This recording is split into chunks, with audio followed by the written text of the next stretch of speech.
Buenos días, estimados estudiantes de la institución educativa particular El Triunfo. Un saludo especial a los alumnos de cuarto de secundaria con quienes desarrollo el curso de literatura en la semana número 10. En esta semana número 10 nosotros vamos a continuar con la literatura de la emancipación. Habíamos revisado ya acerca de su contexto histórico, en este caso que se va a desarrollar en el siglo XVIII y el siglo XIX, aproximadamente en el año 1780 a 1826 después de Cristo. Recordemos que sí o sí se inicia con el levantamiento de Túpac Amaru II en el año 1780.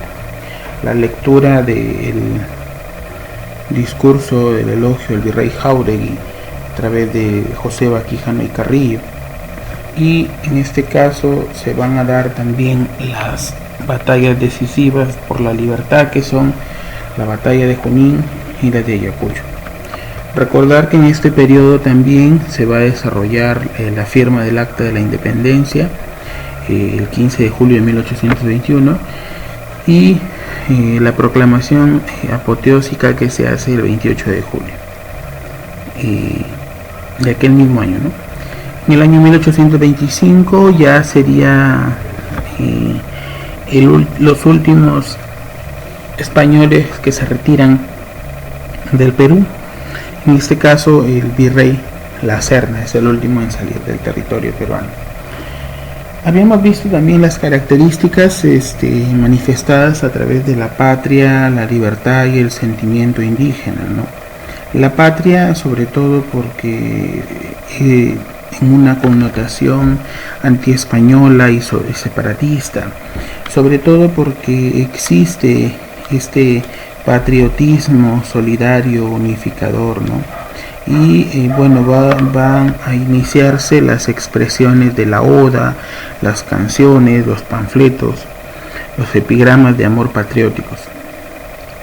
El estilo está bajo los cánones del neoclasicismo, como remanente de la literatura colonial, vislumbrándose también aquí en este periodo el inicio del romanticismo.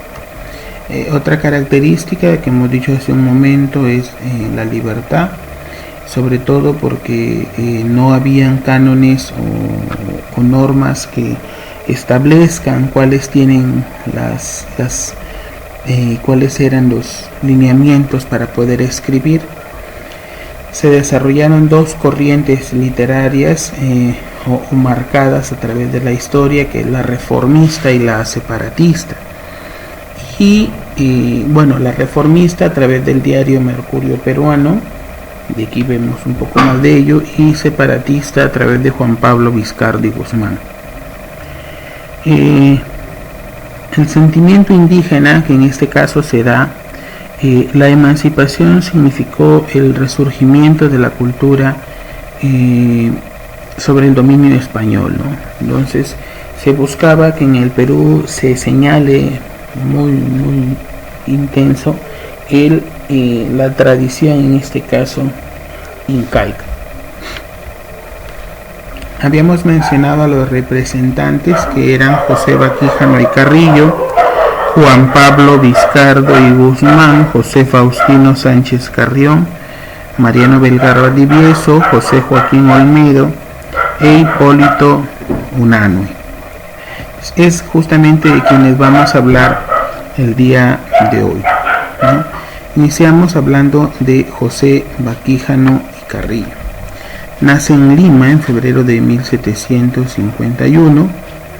En 1771 Baquijano fue nombrado profesor de Derecho Español. Por lo mismo fue el primer profesor en enseñar esa materia en el Perú.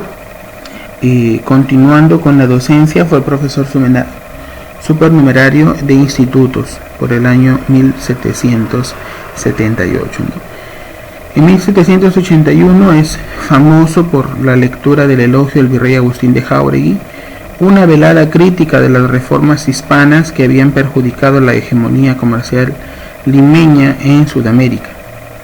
A raíz de este escrito fue censurado inevitablemente por las autoridades españolas y años más tarde en este caso 5 años más tarde, tuvo que suscribir algunas retracciones públicas, ¿no?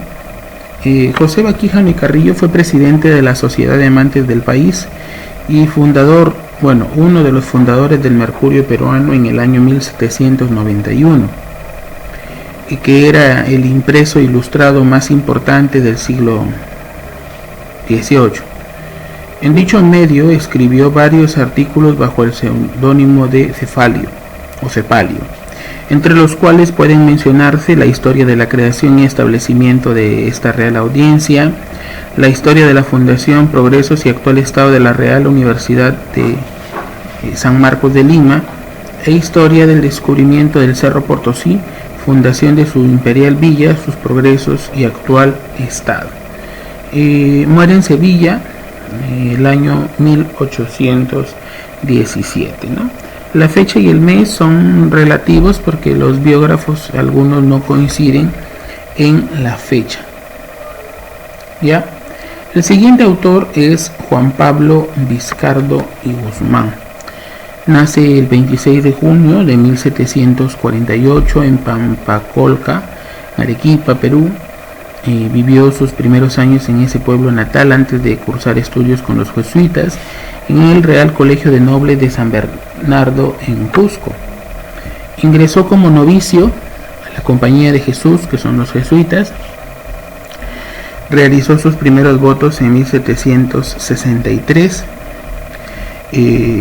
Después que expulsaron a los jesuitas de España y sus dominios, fue obligado a embarcar con destino a España y después se traslada a Italia, ¿no? En 1972 viajó a Francia, donde escribe su famosa obra Carta a los Españoles Americanos, en la que incitaba a luchar contra la opresión española, a recuperar el imperio de los antepasados y construir una patria soberana. El documento fue publicado en 1799, siendo difundido en francés y traducido al español en el año 1801 por Francisco de Miranda, extendiendo por todo el continente el sentimiento emancipador. Murió en la completa miseria en febrero del año 1798, en este caso en Londres. Sobre José Faustino Sánchez Carrión hay que señalar que este autor nace en Huamachuco, Perú, en el año 1787, ¿no? Es hijo de una familia minera. Cursó estudios en el seminario de Trujillo, que es el año 1802, y después se traslada a Lima para ingresar en el convictorio de San Carlos, que es 1804, donde llegó siendo aún alumno a enseñar filosofía, 1818, y ese mismo año obtuvo el título e ingresó al Colegio de Abogados de Lima. A causa de sus ideas liberales sufrió el destierro de Lima, trasladándose a Sayán. Más adelante vamos a reconocer que esta ciudad, este pueblo, va a darle un seudónimo, ¿no? Un pueblo cercano a Huacho, donde se encontraba cuando José de San Martín proclamó la independencia. Tuvo un papel decisivo en el establecimiento del sistema republicano del gobierno en el Perú. Posterior a la independencia, fue uno de los inspiradores de la primera constitución del Perú, de tendencia liberal, en el año 1823, ¿no?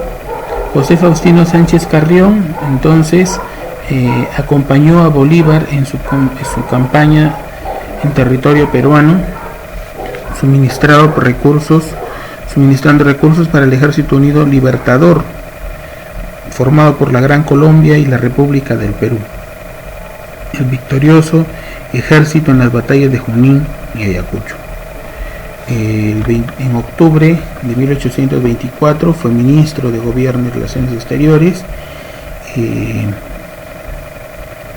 firmando las invitaciones cursadas por Bolívar para los gobiernos americanos para un congreso de Panamá, ¿no? Murió en Lurín, en Perú, en junio de 1825. Su máxima obra es Cartas, justamente, de las que utilizaba por índoles diplomáticos, y su seudónimo más importante y el más trascendente es El Solitario del Sayán. Finalmente tenemos que hablar de este autor, es uno de los más importantes de este periodo, que es Mariano Melgar Valdivieso. Mariano Melgar nace en 1790, algunos dicen el 12 de agosto.